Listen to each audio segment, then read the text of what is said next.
மணமகனே மணமகனே வாவா, வலது காலை எடுத்து வைத்து வாவா, குணமகனே குணமகனே வாவா, நான் சொல்றேன் மக்கள வைக்க போறேன் தானா. என்ன வரவேற்பெல்லாம் வெயிட்டா இருக்குது.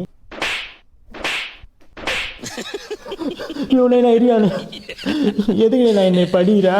ஃபோன் பண்ணா ஏதோ ஒரு பொண்ணு காலிந்து அது காலை நீ புச்சு நிக்கிற காலா. எங்க ஃபோன் பண்ணு இப்ப பறிச்சுக்கத்த கதையே வேற. பாரு காலிந்து பேரு. ஐயோ தருகுறினா அது கவர்மெண்ட் சொல்றது. கவர்மெண்டா? ஓ அப்ப நீ கவர்மெண்ட் பொண்ண வர வச்சு நிக்கிறியா? ஐயோ பயா, ஐயோ நான் வீட்டுக்கே வரல பயா. இங்க வா. ஐயோ பயா.